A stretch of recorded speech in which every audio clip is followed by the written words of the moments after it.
Hi, I'm Eileen Chevalier, and I created the typewriter alphabet using section flowers.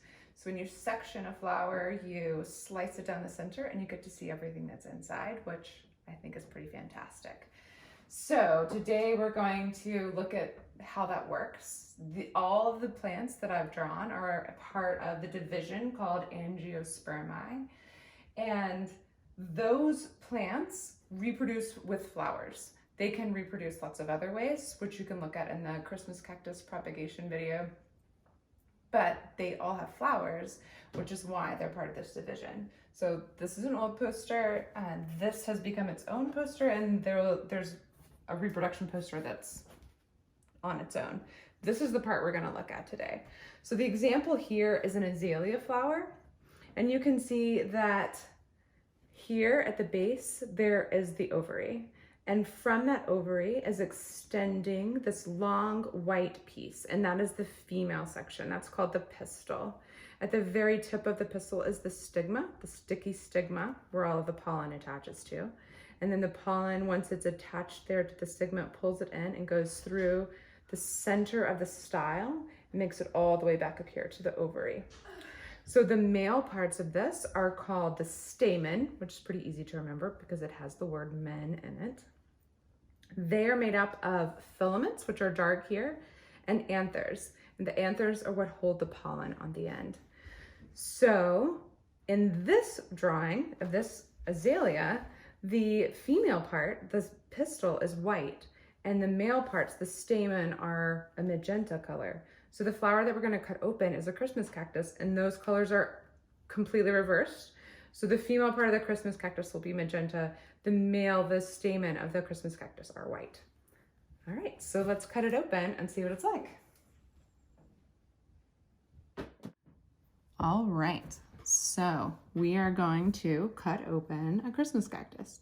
All right, so the flowers are here on the ends. Hopefully you can see that in the glass of this segments of the Christmas cactus. I'm going to pinch it really close to the base, and then we are going to slice it open. So we'll pull the flower, the petals, to either side, and you can slice it either way. So generally I slice it the other way, but it appears I'm slicing toward the base on this one. But these are very tender, so once we get down to the base, we'll just be able to pull it apart. It's a little sticky. All right, so here we are in the center of the flower, and I actually cut this one really well in the center. So as you can see, do you see this very dark magenta piece that's here in the center? And then it's surrounded by all of these white ones. So I actually ended up cutting this down the center.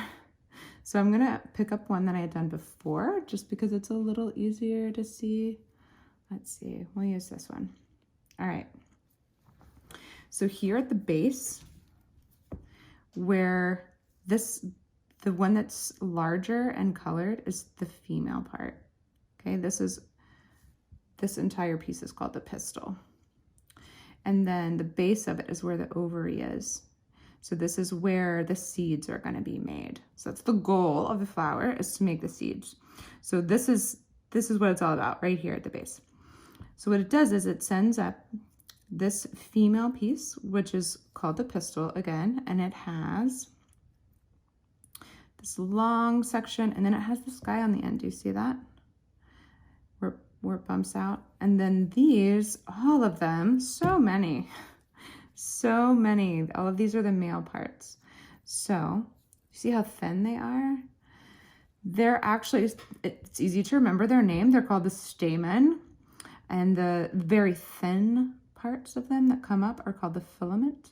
And then on the end, it's called an anther. So that is where the pollen is. And you can see the filament is white, and then the anther there in the end is yellow. So a lot of pollen is yellow. You should probably see that in the spring when your card turns yellow, at least here in North Carolina, that's what happens. So this pollen needs to get from the anther on to the stigma. So I like to call it the sticky stigma because it's very sticky. Earlier when I did one, it had fuzz all over it because it was just attracting everything around it. But the reason it does that and it's so sticky is because it wants the tiny grains of pollen to stick on there in the wind or from a bee or whatever. And then the pollen grains go onto the stigma and then they travel down. There's a tube inside the style. So you can remember this is the female part, and it has that sticky stigma to attract the pollen, and then the style, which of course all ladies have styles, and it goes down, and you can say it even travels in style down here to the base, to the ovary, where the seeds will actually be made. Here at the, I like to call it the heart of the flower. So that's what it's all about right here. Okay, so you should go out and try to find some flowers and cut them open and see if you can find the parts, find the male parts with their filament and their anthers, and the female part, which is the pistil and the sticky stigma and the style, and then the ovary at the base.